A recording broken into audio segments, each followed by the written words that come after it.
Rob, C4? C4 permanent trim restorer. This is our coating for trim. It restores the colour back to original factory, so it's not putting gloss on there, so it has the nice satin look that came from factory. You'll get about 2 years of durability out of that.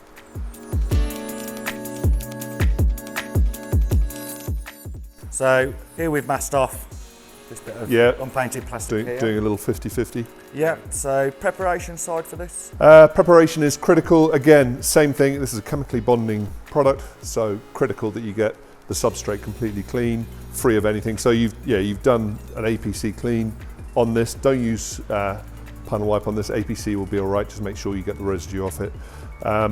Yeah, so that's ready to go. So anything heavily soiled?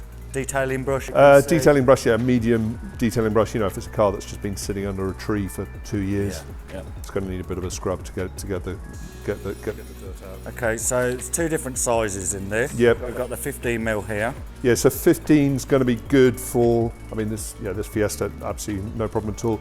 You're good really for anything unless it's got kind of full bumper, you know, kind of unpainted bumpers. So yeah. Okay, so I've noticed little applicator pads in there. Yeah, so well. same thing. So because this one cures hard into an applicator pad, you get multiple pads with it. Okay. And a little sticker and a nice little Gtechniq sticker. It's all right. Nice touch. So in regards to how much product we actually need, is it just a couple of drops? This will go quite again, just far. prime the pad. So yeah, a good few drops on to start with. Yeah, that's right. And then do the kind of the fold technique. Fold in there, yeah, and then just spread it on. So in regards to just applying it, is it just making sure we've just got a nice, you're just covering even spread? And yes, and it'll go on. You can actually do all the. So it's good for hard plastics. It's also good for rubbers as well. So this. So we can go straight onto there as well. Onto the seal here as well. Okay, let's go a bit down there. Yeah. And it's okay, obviously, getting it on the glass. Yeah, that's as long as you remove the residue, but that will cure hard. And yeah, critical thing on removing residue. So this is kind of fairly standard trim, but if you get very, very heavily contoured trim, it's critical that when you're removing the residue, you get all of the residue, even in the little valleys, out. Because if you get any residue in there, because it's a quartz-based product, that'll actually form a quartz film. You'll get this kind of powdery crystal in there, so you'll have nasty little blotchy effect on there. So it's very important, if you've got very heavily contoured trim, actually probably use a long fibre microfiber just to ensure that you're scooping all the residue out of the bottom of the trim. So that's good, and then now it's just merely a matter of a little buff off with a clean microfiber. Yep. Is this just to level it out and get the excess off? So yeah, you're removing excess.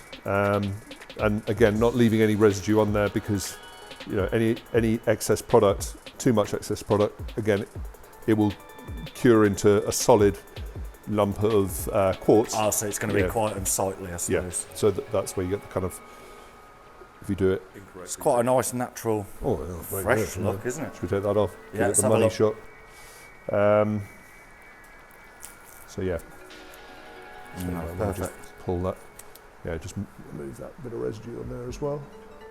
But yeah, no. So so that you get that effect now for a couple of years on that. So will this bead? Because I know. Yeah, it'll bead a bit, and you could overcoat it with Exo if you wanted, but its main function is to kind of restore that, because it's it's just restoring that natural original finish to the trim. And then it's got a good strong UV filter in there, so that will kind of retain that look for. Yeah, you'd normally get about 2 years out of that. Okay, great. Thank you very much.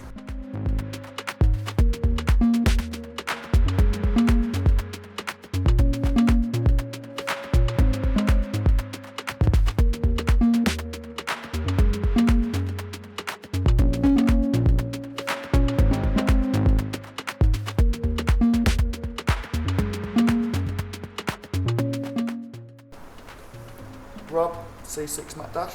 So C6 matte dash, designed for all dash materials. You can use it on leather dash materials, on vinyl, on any type of dash material you have in your vehicle. Again, it leaves a matte finish, very nice natural finish. It has some UV filter in there as well, so it helps to prevent UV damage. Also has an antibacterial additive in there. Again, this is a metal ion. Very, very important when you use this product, shake it vigorously before you apply it.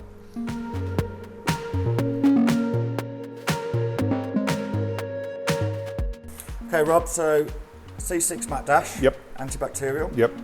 Can you explain to us the preparation work and absolutely. how we So yeah, just get the surface clean. So I would recommend our i2 Tri-Clean, phenomenal product at cleaning every interior surface.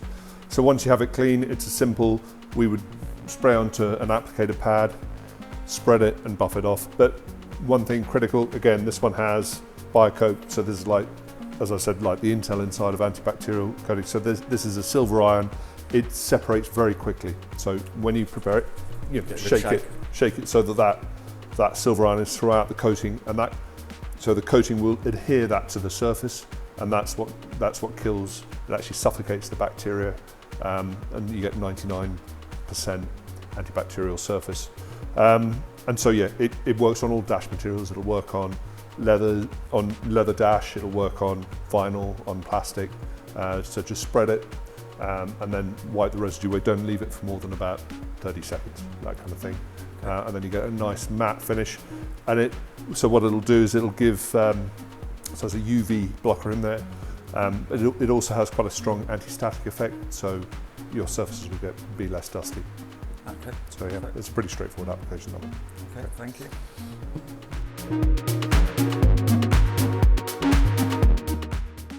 Rob, L1 leather guard? So L1 leather guard, leaves a really nice satin finish on the leather, designed to help to prevent wear at bolsters and piping, when you wear through the colour coat.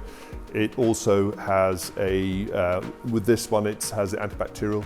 So very important, by the way, when you use this product, you must shake it a lot. It is a metal ion and it separates quite quickly, but that will leave the surfaces antibacterial.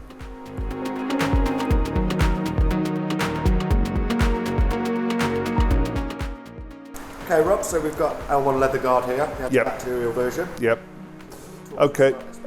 So this product, again, it's been out for quite a while now.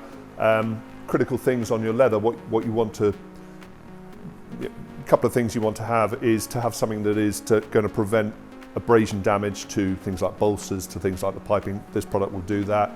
And also you want to have a nice satin and finish to it, nothing worse than slick and slippery. So this one, actually, when you put it on, the feel of the seat, it's really nice. It's just a really, really pleasing finish it gives to the seat.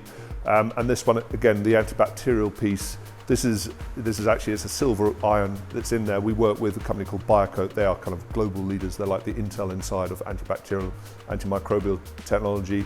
And just a little piece on that, you are killing gram-positive, gram-negative. So if it kills C. difficile and MRSA, Mycelium-resistant Streptococcus aureus, those are the two ends of the scale, and then you can classify it as 99.5%. So it has that additive in there, and that additive will make sure that you shake the product very thoroughly, because that metal will separate quite quickly. Once you apply that, once the coating is on there, it's holding that in place, so that surface will then be antibacterial. Okay, and in regards to preparation to the leather itself? You would use Gtechniq i2 Tri-Clean. I mean, Tri-Clean is a product with leather. You've always got to be careful, because any caustic cleaners will, particularly on if you've got perforated leathers, say like Mercedes, where they've got the little perforated seat. Volvo do the same. If you use anything that's caustic in there, it will get into the leather, to the structure of the leather, and start breaking down the proteins of the leather, and then that's when you get embrittlement and you have issues with the leather. So very critical that you don't use a caustic cleaner. i2 Tri-Clean, if you haven't tried it before, it just pulls out an incredible amount of dirt. So that's going to remove, obviously clean it, it's going to kill bacteria. It doesn't leave an antibacterial finish. This is the i2 I'm talking about. And then it breaks down any organic matter, so anything that's creating a smell, it will also help to break that down. So the surface will then be clean, and then you apply the product, and it's you spread it and buff it off. So in regards to light coloured leather as well, it's very good to prevent dye transfer or to remove dye transfer. Yes, thank you for reminding. Yes, absolutely, and that's one of the critical things. So if you've got kind of indigo jeans on a white leather interior, yeah, it's a common thing we get asked. Yes, so it you know, the dye transfer will be there, but it's much easier. It's going to be much easier to remove because again, it's making a denser surface. So removing the dye is going to be a lot easier. Okay. Rob, C5. Okay, so C5 wheel armour. This is a specific coating for rims. It has a high temperature resistance. It's good up to around about 500 degrees centigrade. You can put it on your calipers as well, designed to put a layer on there to prevent brake dust from eating into the lacquer and gives a durability of around about 2 years. So Rob, we've got C5 wheel armour here. Yeah. Can you talk us through this, please? Yeah, so this is a silicon nut, so it's a quartz, it forms a quartz coating on the surface. Essentially what you're doing is producing a much denser surface, so things can't adhere to it as easily or embed themselves. It's dense and hard, so it's a very thin, very hard surface. So obviously the critical issue you've got with most cars, you know, some marks are worse than others, is a lot of brake dust getting onto the surface, and that'll be hot, and quite often that can actually melt itself into the paint and it becomes very, very hard to remove. So with wheel armour, this gives you a very hard, very heat resistant surface. So the brake dust is going to be an absolute dream to remove, and that, you know, you will get that effect. That will give you probably 2 years out of a single application of that. Okay, so in regards to the preparation of a wheel, so ideally wheel off. Yes, ideally. You don't have to, it depends, it's up to you. If you want to do kind of full wheel off and do the barrels, obviously you've got to take the wheel off. A lot of people would just do the faces, but yeah, to do it in the best possible way, you would take the wheel off, make sure, you know, that surface is contaminant free. You've obviously got to decontaminate it thoroughly, polish it if needed, and then use our panel wipe to make sure. So the critical thing with all of these types of coatings is they are bonding using a covalent, a chemical bond with the surface. So the cleaner you can make the surface, you know, if there's any polish residue on the surface, that's going to interfere with that bonding mechanism. So if it's a clinically clean surface, which our panel wipe does, and our panel wipe is not to be confused with isopropyl alcohol based products, they don't actually dissolve the polish residue, our panel wipe does. So that's, once you've used that, you spread the product onto the surface and wipe away the residue. You've probably got about a working time of around a couple of minutes to remove it. And then the bonding mechanism starts, it's a 4-stage bonding mechanism, as it is with all silane products, and that the majority of the bonding will happen within a few hours, but the final stage takes around about, you know, you kind of want to leave, you don't want to clean the wheels for about a week afterwards. You don't want to use any surfactants on the surface. So after about a week, you know that's going to be fully bonded. Okay. Don't forget to like, comment and subscribe and hit the bell. See you next time.